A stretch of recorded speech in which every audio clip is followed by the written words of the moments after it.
So we're going to get into each series. First, let's get into the Heat Celtics from last night. The shocking result after the Celtics just blew them out of the water in game one.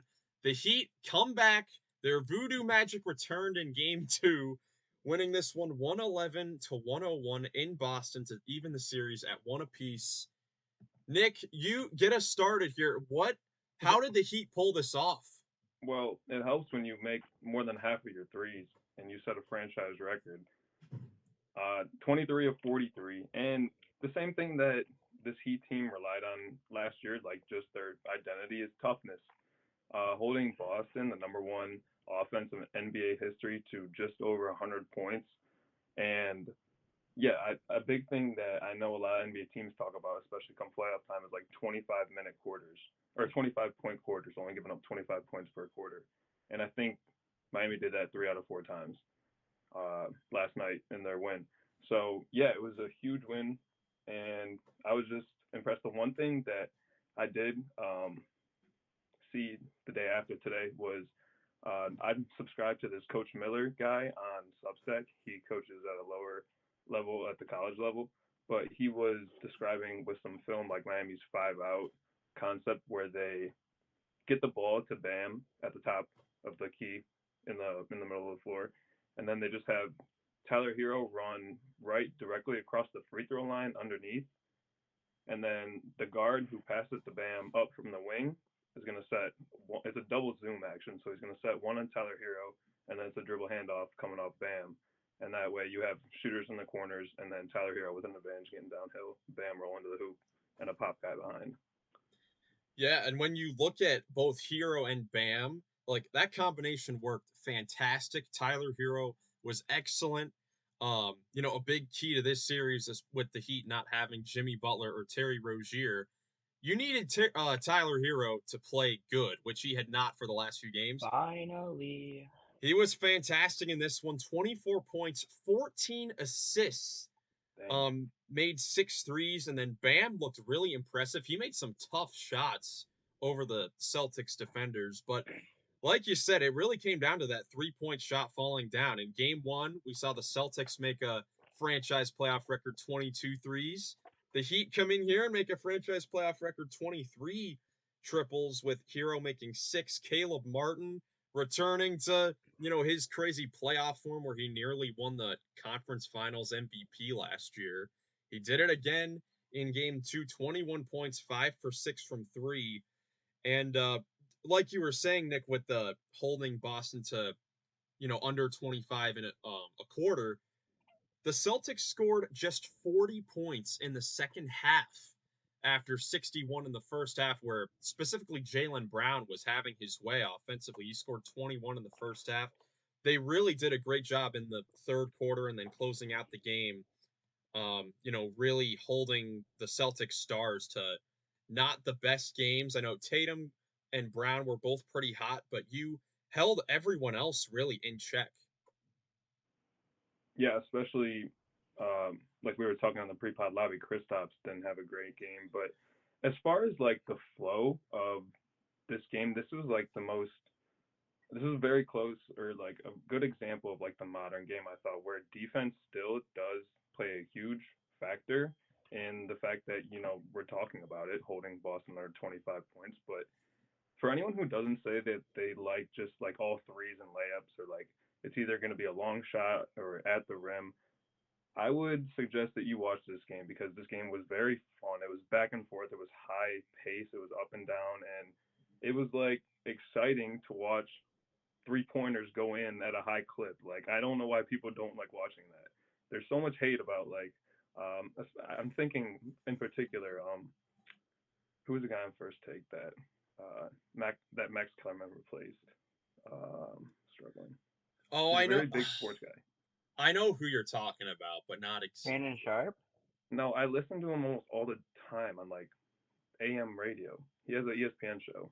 well. Either I'm sorry, I'm blanking. just continue your thought. I'll But try to I find hear him all the time, just attacking like the NBA. Like if one of the quotes he has is like, "If Zach Edey can't fit in the NBA, if he's not a lottery pick, then maybe the problem is the league and not Zach Edey. Like maybe there's a problem with the NBA."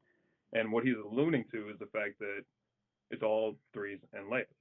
But you have to like it's just changing and it's still exciting. I disagree with that take, and this is a great example of a game for why.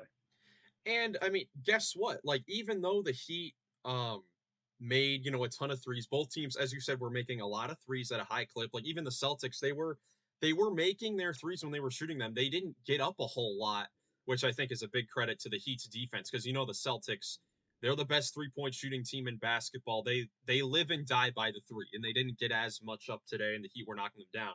But even with the three-point shot, being very prevalent in the game, you saw players time and time again take it to the basket, make, mid-range fadeaway shots, like shots that like fans in the early 2000s would say, very very ethical basketball. Like very ethical basketball was being played even with the three-point shot going up, and that's how it is across the league. It isn't just in this game. Like I don't understand why fans, would ever think that personally. So it was Colin Cowherd. That's what I was thinking of. Colin Cowherd. Okay, that makes sense. Yeah. Um, But no, you're right. I mean, especially like look at Bam's game, like you were saying, like just out of the short roll in the mid range, making plays off of other actions, and then hitting shots inside the 3 point line as well that aren't just layups. Yeah, and then want to give a shout out too to Jaime Jaquez and Nikola Jovic, two young guys that have really stepped up in the first two games of this series. I saw something that the Heat's average age for their starting lineup was like only 24 years old, which is kind of crazy for a team coming off a finals appearance, and it's because of, the injury to Jimmy and, stuff like that. But Even this is a Delon Wright young is out there giving them really good minutes right now. Yeah, DeLon Wright. Yeah, he's been playing pretty well recently. Um, does this make you worry at all about the Celtics in this first round? Do you think that the Heat could carry this over into future games? Maybe, especially going into Miami. Like, I don't know, because I know Miami always shows out when they play, so that home court advantage is definitely something in Miami. But we'll see. I mean, Tyler Hero's got to keep being like the main facilitator on offense, as well as putting up 22 plus a game. I think if he can put up 22 and like 8 to 10 assists. I mean, he put up 14 this game, but like 8 to 10, I think. Just being that leader, but also having Bam have a good game offensively, I think they can do it. I mean, it's not out of the realm of possibility. I It's agree. I still the think Heat. It's you still really Coach just have to like Spo. look to replicate what you did here, which is make shots and play defense. Yeah. Yeah, I mean, I don't know if you can count on the three ball going in at this high clip the whole series, because looking at like the bench kind of struggled from three. Duncan Robinson and DeLon Wright went 3 for 10. Looking at the starting lineup alone shot 17 for 28 from three for 61%. I don't Yeah. know if that's going to hold in later games, but you are going back home. Um, But also, I don't think Duncan Robinson will have a bad shooting game again. no, He's I one of don't those think people, so. like, it's not gonna happen twice in a row. I mean, I know I said that, like I've said that about other people, like it's not gonna happen twice in a row, and it indeed happened twice in a row. We'll get to that in a minute. I'm upset about it. Typical. Yeah. Yeah, I guess the main thing for Boston is getting Porzingis going. Like you said, the Heat did a great job of Pingus. making making Porzingis really a non-factor in this game. Like just 1 for 9 from the field, 0 for 4 from three, just 6 points on the game. He really didn't do much. He was a minus 32 in Yeah, I this saw that. game, It's which not a good stat. that's just Like bad. That's how are bad. you And 7'3" and putting up minus 32? Like you're just So does this change you're anything for you hell. guys? Is Boston still the contender and the to beat in the East? Like it's just I mean, one I game. never thought they were. I am a different contender. The whole season, baby, and I'm riding with that The contender. New York Knicks. The New York Knicks, baby. Uh, Oh yeah. I originally had the Celtics in 5, so I think that it's gonna hold. I don't think the Celtics will lose another game in this series.